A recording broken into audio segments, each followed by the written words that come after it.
there, loves. Welcome to Life's Just Cray. I'm Kate, and this is where we talk through real life situations that have you up until 2 a.m. talking with your bestie, like, okay, but what would you do though? Real situations, real talk, no fluff. My grandma always said you can lead a horse to water, but you can't make it drink. And that's exactly how I move on this show. Everything I say comes from my own experience, and I'm not a professional, but I'm also not here to tell you what to do. But it might help. Now, let's get into it.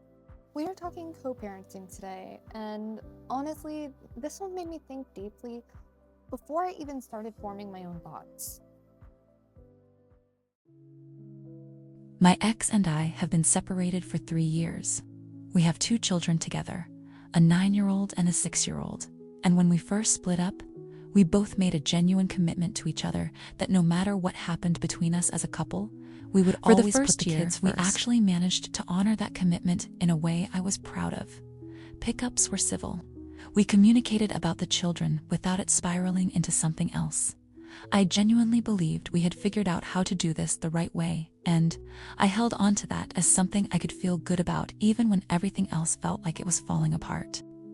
Then he met someone new about 18 months ago, and slowly and then all at once everything I thought we had built began to shift. I want to be completely clear that I do not have a problem with him moving on. I moved on too, and he never made that difficult for me. What I have a deep problem with is how quickly this woman has been inserted into every single part of my children's daily lives without any real conversation between the two of us about how that would work. 6 months into their relationship, she was already being introduced to my kids as a permanent fixture. She attends school events. She is present at pickups and drop-offs multiple times a week.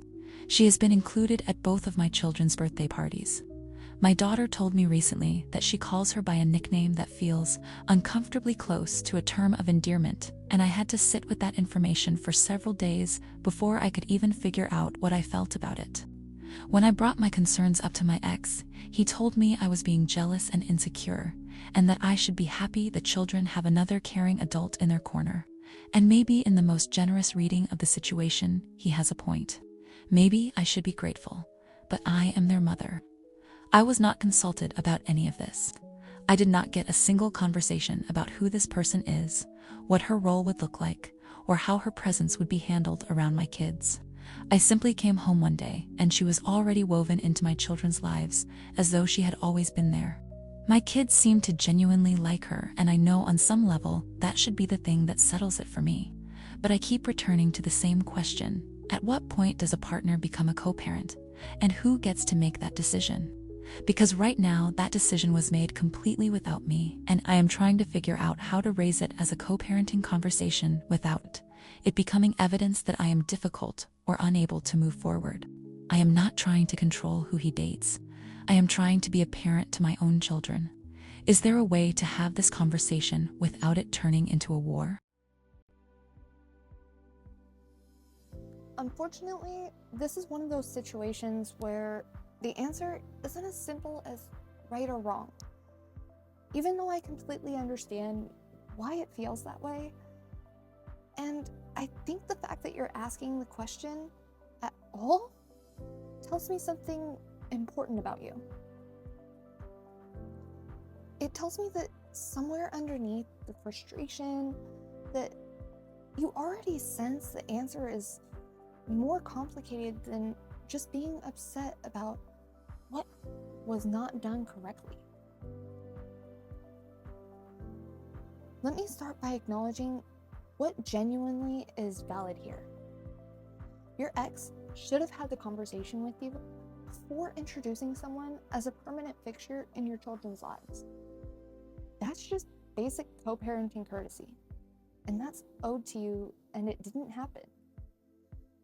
After 3 years of navigating this together, the right thing would have been to really just sit down and have a conversation about how you're both going to handle new partners around the kids.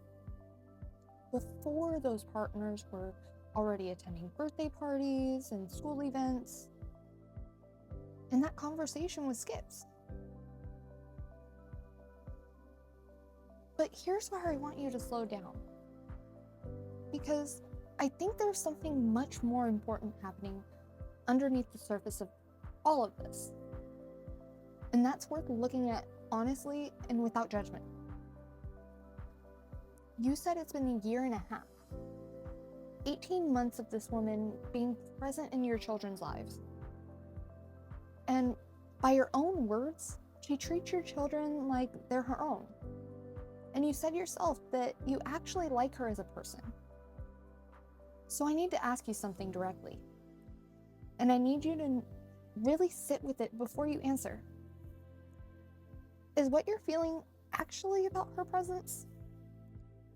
Or is it possible that what you're really feeling is that your identity as a mom, your title,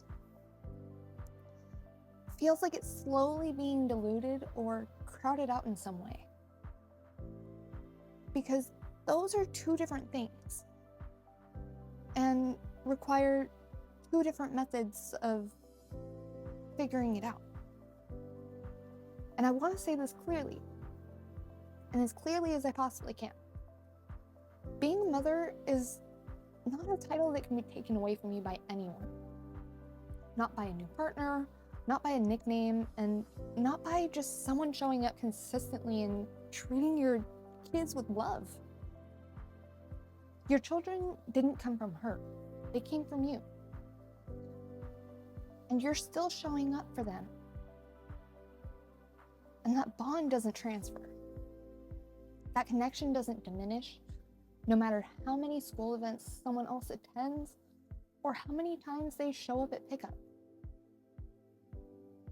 You're their mother in a way that's permanent and complete and entirely your own, regardless of anything else that happens in their lives. Now, here's the part I really want you to hear. In the world we're living in right now, having an extra caring and consistent adult in your children's lives is something genuinely worth being grateful for. Not every child in a split family situation gets that. There's kids being raised in between two homes where no one shows up still. And there's no real love or consistency. And your kids aren't in that situation. They have their parents and an additional person who's present and treats them with kindness and who your kids feel safe and comfortable around. And your daughter sharing that nickname with you? That's not a red flag. That's actually the opposite. She didn't come home nervous or secretive. She told you openly. She shared it with you in a way that children share things when they feel secure in their relationship with you. And that moment is actually proof that your bond with your daughter is strong enough to hold the truth. She's not replacing you in her mind. She's just adding more people to her world. And her feeling safe enough to bring that to you, that's your motherhood showing up exactly as it should. The real work here is not about confronting your ex or drawing lines around who gets to call themselves what. The real work is asking yourself honestly whether you're ready to stop feeling threatened by something that's not actually taking anything away from you. Your kids have one mother. That is you. Everything else that shows up with love in their lives, that's just extra. And extra love in a child's world has never been the enemy. Alrighty, loves. That's all I've got for you today, and you already know where to find me. Slide into the DMs with your situation, and you might just hear it on the next episode. And if this one hit home for you, share it with someone who needs it, because that is what we do. And remember, just because I've said this advice doesn't mean you have to take it. You're the maker of your own decisions.